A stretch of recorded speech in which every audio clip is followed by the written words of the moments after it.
For those interested while they're building this, in case you want to build something on your own, what you're looking at right here is actually the rail path in terms for the minecart with hopper would have to take. Everywhere you see glowstone is an area where the redstone will have to decide which path gets taken. So, no matter which potion you're going to be making, you'll need nether wart for the first stop. So it's got to go under the nether wart. From there, you're going to need to decide whether you want, or basically which of the 6 types of potion base you're going to want to make. So, regeneration, healing, fire resistance, night vision, strength, or speed. Which means in order to have that decision, based on which one of these is pulled, so say speed, it will need to decide which way to turn here for whichever side speed is on, and then say it's on this side, or either or, this is mirrored both ways. It then needs to here decide which of whether that one or one of these two contains speed, and if it's one of these two, it needs to contain exactly which one contains speed. So it needs to control down to basically exact precision which area it's going to go to. From there, the tracks need to reconverge into an area here. Now, I don't believe that this will work properly, which means you might need to actually cause a drop here because it's not going to go around properly. It's actually going to loop around, and you don't want that. You need it to keep going forward, which I think is going to mean vertical drops. However, we'll get to that when we get to that. From there, it needs to decide whether you wanted to add an additional effect of length or stronger effect, or if you didn't. So then a decision needs to be made here, and if you did make that decision, whether it's going to be increased duration or power or strength. After it's made that decision, it then needs to make the third decision of did you want the inverse effect from a spider eye or a fermented spider eye or not. And then finally, it needs to make the decision whether you wanted it to be a splash potion or not. From there, it can finally make its way to the brewing stand, which would be at the end of the line.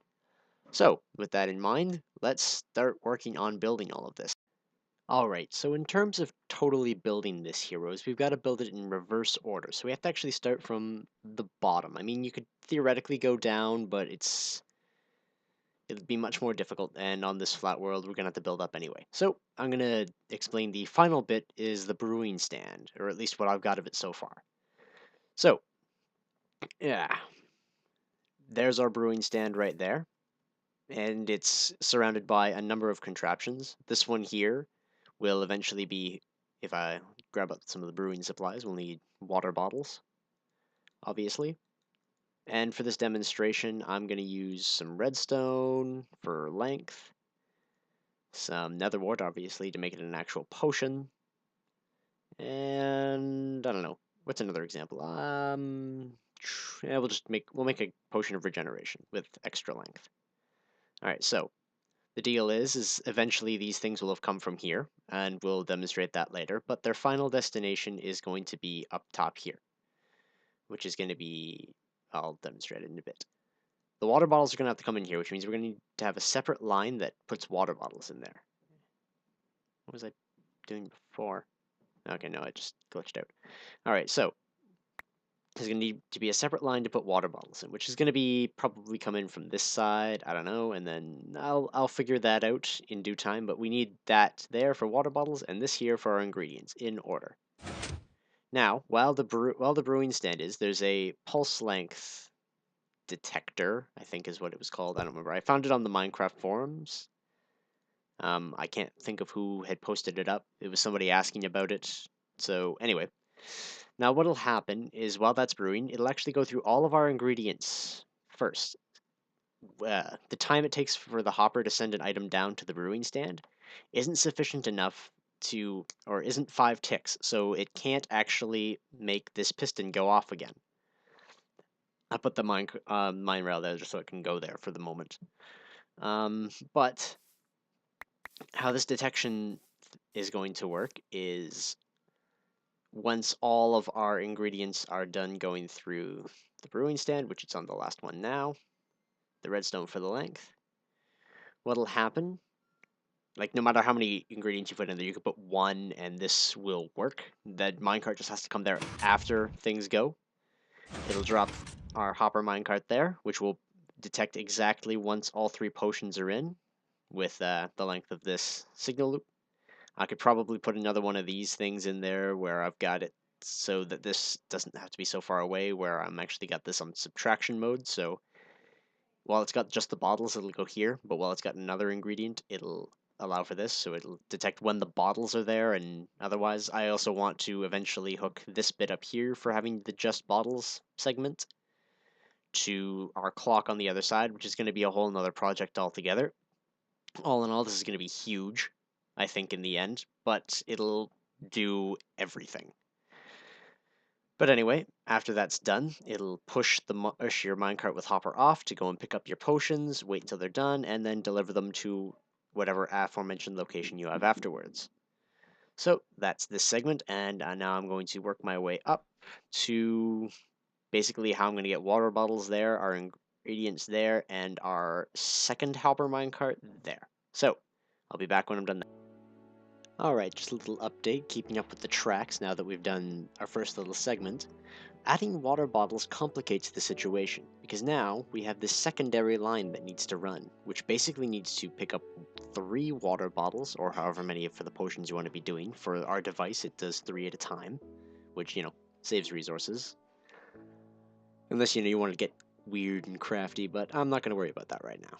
However, you need a secondary line of 3 water bottles that, in order to work at maximum efficiency, needs to reach the end before this is done its little run, which shouldn't be too hard because it's got to be a straight run. The problem is going to be that it has to stop to pick up 3 water bottles and know when it has 3 water bottles.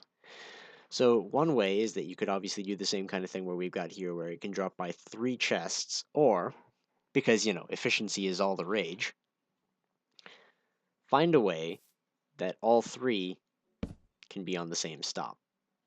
So, with that in mind, work will continue. Alright, heroes, we're back with the next little segment, which was a pain, because minecart rails hate each other beyond all belief. Anyway, so the water bottle loading part is done, so just grab up some water bottles. And for now, we'll manually put in an ingredient in here, so we'll just grab some nether wart and a ghast tear. Whoops, wrong section. Alright, so just to prove that everything's still working fine. These can actually arrive first, it turns out, if they would like to. They will attempt to load in properly.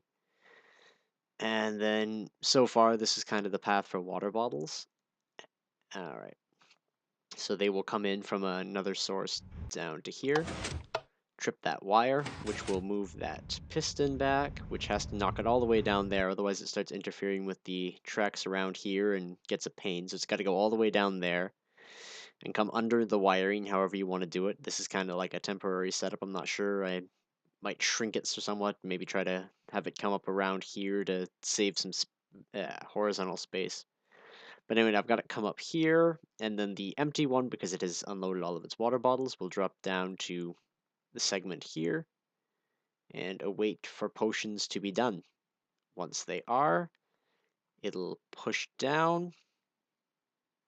How much longer is that? Oh. Push down. Receive the water bottles it basically already dropped off, and leave with the potions to whichever destination. So we've kind of got our water cart, which is going to be our final cart as well, which I think means our ingredient cart's going to be its own thing. So yeah, that's just kind of that next step. Till then,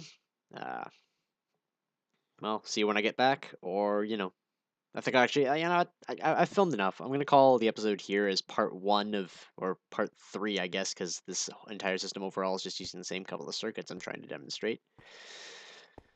So yes, this will be the end of part 3. For part 4, we'll come back and work on, well, firstly, where the water bottles are going to come from, and then the ingredients. So we'll have that for next time. So till then, this is Isaac Zephyr, signing out. See y'all later, heroes.